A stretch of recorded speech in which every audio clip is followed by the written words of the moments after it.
વાઘોડિયા વિશ્વ હિન્દુ પરિષદ બજરંગ દળ દ્વારા સંસ્કાર સેવા સપ્તાહ અંતર્ગત કબડ્ડીનું આયોજન કરવામાં આવ્યું. વાઘોડિયાના માડોધર રોડ ઉપર આવેલા મેદાનમાં વિશ્વ હિન્દુ પરિષદ બજરંગ દળ દ્વારા કબડ્ડીનું આયોજન કરવામાં આવ્યું હતું. તેમાં 14 જેટલી ટીમોએ ભાગ લીધો હતો.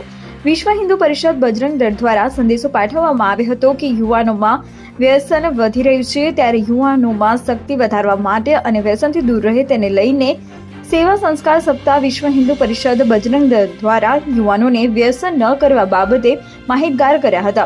તેમજ કબડ્ડીમાં ભાગ લેનાર વિજેતા ટીમને બજરંગ દળ દ્વારા પાર્ટિસિપેટ સર્ટિફિકેટ તેમજ ટ્રોફીનું ઇનામ આપવામાં આવશે. કબડ્ડીમાં ખૂબ મોટી સંખ્યામાં કબડ્ડી રમવા માટે તેમજ જોવા માટે મોટી સંખ્યામાં યુવાનો જોડાયા હતા.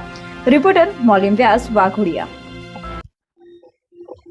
વિશ્વ હિન્દુ પરિષદ બજરંગ દળ દ્વારા સંસ્કાર સેવા સપ્તાહના અંતર્ગત આજરોજ વાઘોડિયા પ્રખંડ ખાતે માડોધર રોડ પર આવેલ મેદાન ખાતે કબડ્ડીનું આયોજન કરવામાં આવ્યું છે, જેમાં વાઘોડિયા પ્રખંડની આસપાસના તમામ ગામના યુવાનો તેમજ વડીલો પણ એની અંદર ભાગ લીધો છે.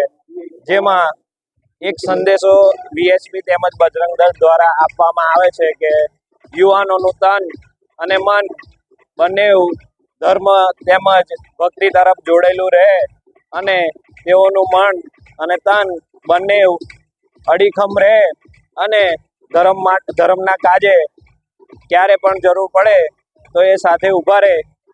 એના માટે આજે વાઘોડિયા પ્રખંડ ખાતે કબડ્ડીનું આયોજન કરવામાં આવ્યું છે અને સાથે સાથે વિજેતા ટીમોને ભેટ તેમજ સર્ટિફિકેટ પણ આપવામાં આવવાના છે. અને તેના દ્વારા આજે અહીંયા કબડ્ડી અને રન ફોર હેલ્થનું પણ આયોજન કરવામાં આવશે, જેથી વીએચપી તેમજ બજરંગ દળ દ્વારા એક યુવાનોને સંદેશો આપવામાં આવે છે કે સોશિયલ મીડિયા તેમજ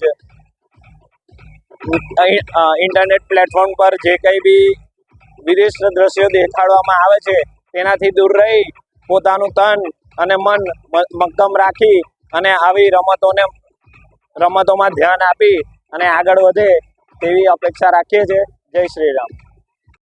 નિડર, નિષ્પક્ષ તેમજ પ્રજાપ્રિય ન્યૂઝ નેટવર્ક એટલે કે BN news Gujarati. BN news ગુજરાતીના ફેસબુક પેજને સર્ચ કરી લાઇક તેમજ ફોલો કરો. સાથે જ ઇન્સ્ટાગ્રામ પેજને પણ ફોલો કરો તેમજ યુટ્યુબ ચેનલને પણ સબસ્ક્રાઇબ કરો. બીએન ન્યૂઝ ગુજરાતી સર્ચ કરતાની સાથે જ તમામ સોશિયલ મીડિયા પ્લેટફોર્મ ઉપર બીએન ન્યૂઝ ગુજરાતીના ઓફિશિયલ પેજ આપને મળી જશે. તેમજ સમગ્ર ગુજરાતના સમાચારો સાથે બીએન ન્યૂઝ ગુજરાતીની સાથે રહી અપડેટ રહો.